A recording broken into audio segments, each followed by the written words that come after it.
I'm sure we all had that childhood memory of going to the zoo with our friends and family and just being super excited to see all the animals. So when I was 5 or 6, my family got a zoo membership, and I remember we went at least twice a month. And I just remember being super excited because I just really loved animals. And so when I was older, we renewed our pass when I was around 13 or older, and I just remember walking in and my whole perspective changed. I remember just taking into consideration that animals are being confined and raised in a place apart from natural wildlife. Also, most of the time when we went there, the animals were probably sleeping or hiding, so it wasn't even really exciting anymore to me. So today I want to explain to you why zoos should be shut down because of the negative effects from confinement, examples of stories of how animals are being mistreated by workers, and lastly, the everlasting psychological effects on the animals. So, animals are being born and raised to live in to be confined in zoos all across the country.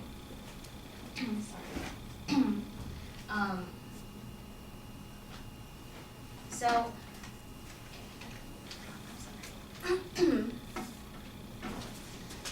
So we grow up learning the idea that animals are meant to be locked up and behind a glass for our entertainment.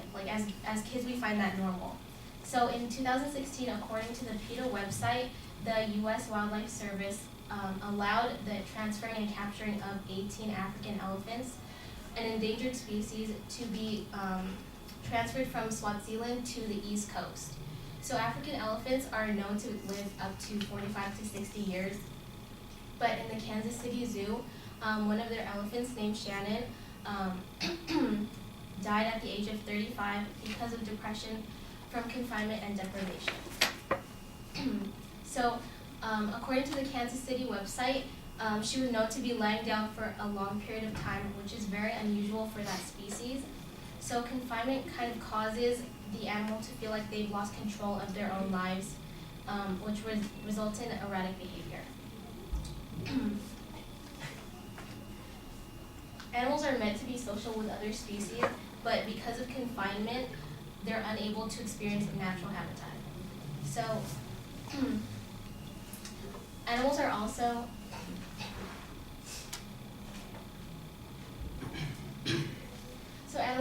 also often mistreated and taken advantage of by zoo workers. So in a Washington Post article, Megan Mogensen was convicted of animal cruelty because she was reported to have murdered an injured wallaby by drowning it in a plastic bucket. And so not only did she do that, but she was also known to euthanize animals in an unusual way, such as bunnies and rabbits were just thrown against walls and they were shot at. Chickens were used as prey to larger animals such as pythons. So eventually she was tried or convicted for animal cruelty, and she was sentenced to 30 days in jail. Another example of animal cruelty from workers happened in the Kansas City Zoo. And according to NBC News, 2 of their zebras had died and passed away because of being neglected, and they were starved to death because this happened in 2009 around the Israel-Hamas war. And so a solution to that problem, they thought they could take their donkeys and paint stripes on them in order to resemble their zebras. And so painting an animal is a sign of animal cruelty because that should never be a solution to a problem. Lastly, I want to explain to you the psychological effects on the animals. So these animals are being bought, sold, traded, and borrowed without any consideration of their familial relationships. And so families are being split up and sent to different locations. So according to Psychology Today, an essay was published about 2 Asian elephants, Mimi and Cindy, and so apparently 2 new elephants were sent to live with them, and that kind of agitated Mimi, and so she would continually push over Cindy and to the point where she couldn't get up for a long period of time. And so 2 days after that, she had to be euthanized.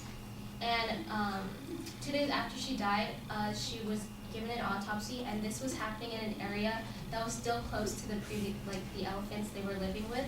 And so they were still able to sense and smell what was happening. And so as a result, one of those elephants kind of just started rampaging and was able to break free. Thankfully, no one was injured, but this kind of just proves that animals are aware of their habitat, and they want to protect the relationships that they've made.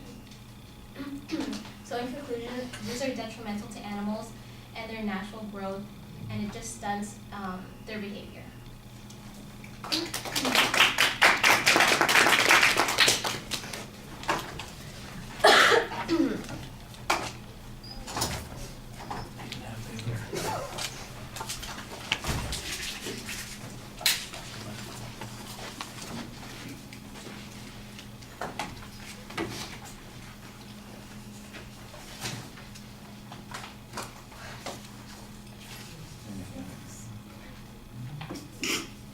Gesundheit.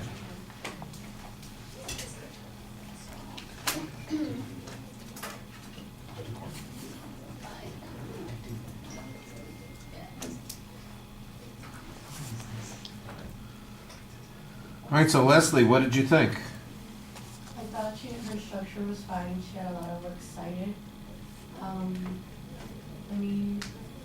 I thought it was fine. You did good, but I knew that you're nervous. Maybe just if you would have read it a couple of more times, it might be easier to flow with. And she did have a lot of works cited, which I thought was pretty good. She had a lot. It was but more stories would have been alright. Okay. Well, I like the visualization that you had at the beginning of the speech. That kind of pulls us in.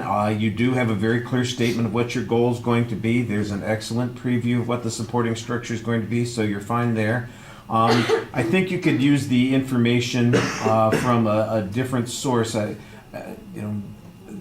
PETA is certainly they're an advocacy group, and I don't think that they've made a mistake on how many African elephants have been imported or were authorized to be imported. I'm sure that they probably got that factual data correct. The problem is that there's a negative connotation, I think, a lot with an activist organization like that. And so if you could get the information another way, that would be better.